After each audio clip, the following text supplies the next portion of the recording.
De nombreuses choses intrigantes, étonnantes et mystérieuses ont constitué la colonne vertébrale de ma mission jusqu'à aujourd'hui. Mais ce que j'ai découvert aujourd'hui est totalement extraordinaire et bouleversant, même si cela diminue grandement mes chances de survie. Et pourtant il va falloir que je vive. Il va falloir que des gens écoutent un jour ces mots. Pour survivre à l'environnement trop riche en oxygène, j'ai bricolé ma combinaison étanche, celle que j'avais à l'arrivée ici et que j'utilisais pour mes prélèvements. J'ai scotché dans mon dos un morceau de la maison étanche d'environ 2 mètres cubes. À chaque inspiration, au repos, nous respirons la moitié d'un litre, ce qui me donnait donc 4000 respirations de repos. Mais beaucoup moins en activité. En étant prudent, 30 petites minutes d'exploration. Après, ce n'était pas la mort. Une solution de secours me permet de faire entrer petit à petit l'oxygène. Mes bâtons chimiques phosphorescents se meurent, mais ils allaient m'accompagner dans l'exploration des cavernes. Je retire une couche protectrice qui scelle la caverne, je la referme, je mets un bâton lumineux devant. Je me dis qu'en plus de l'oxygène, il va falloir que je trouve une façon de faire de la lumière, sans tout brûler. L'oxygène est un combustible trop puissant.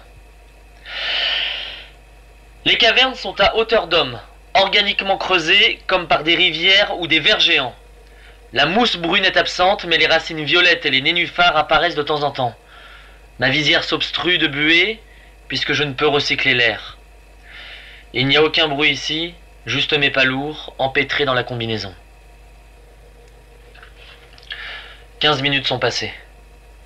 Je devrais rentrer, mais devant moi je vois un filet de lumière.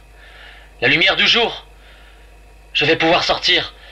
J'avance plus rapidement, consommant mes précieuses ressources d'oxygène. Le couloir naturel monte, longe une racine violette aussi large que je suis haut. Je vais arriver au pied d'un arbre fou de Socotra sans nul doute. J'émerge sur le sol de sable. J'entends l'océan tout près. Je suis à l'air libre. C'est dingue, j'en suis sorti. J'ouvre ma combinaison et j'inspire. Oh, j'éclate de bonheur d'être à l'air libre. Je suis dans un endroit étrange et fabuleux. Je m'exclame, le jardin des dieux! Mais où suis-je? De l'autre côté des 2 pics? Devant moi un océan de petites vagues, sans une île, ni un bateau soutenant un ciel sans nuages. Et derrière, je me retourne, une montagne immense qui remonte jusqu'au-dessus d'une corolle brumeuse.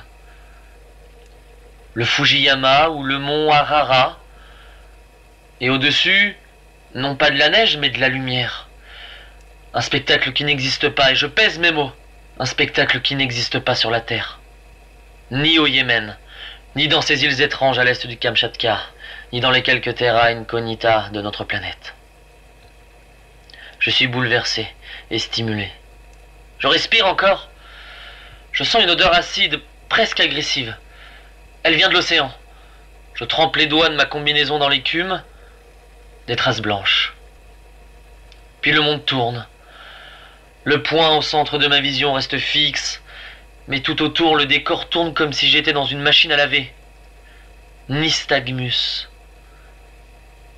Je suis en train de subir un nystagmus. Je suis en train d'être empoisonné à l'oxygène. Je referme ma combinaison, les yeux fermés. Je reviens vers mon trou. J'y tombe. Le nystagmus me donne la nausée. Je vomis et l'odeur affreuse me tient éveillé. Une partie de moi veut aller danser là-haut, dans la lumière de la montagne, et une petite conscience rationnelle me demande de retourner sur mes pas. J'avance en me roulant sur le mur. Mon cœur bat vite. Puis l'oxygène redescend dans ma combinaison car je l'ai consommé. Je me sens mieux une faible minute et je m'aperçois que j'ai sous la main un bâton chimique de lumière, mais totalement éteint. Je n'ai plus de moyen de rentrer dans la caverne. J'avance les yeux fermés, je me dis juste « Avancez, avancez, avancez » et je perds connaissance. J'ouvre ma combinaison pour avoir un peu d'oxygène, mais je m'effondre. Quand je me suis réveillé, j'avais le nez sur un pavé de mousse brune. J'étais à 2 pas du bâton lumineux, maintenant sombre, qui marquait l'entrée de ma caverne.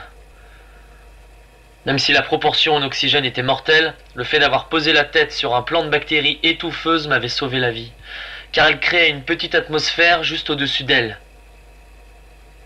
Je suis revenu à 4 pattes dans la caverne. J'étais épuisé, désespéré, mais aussi heureux à cause de ce foutu oxygène. La montagne de lumière, est-ce que je l'avais halluciné?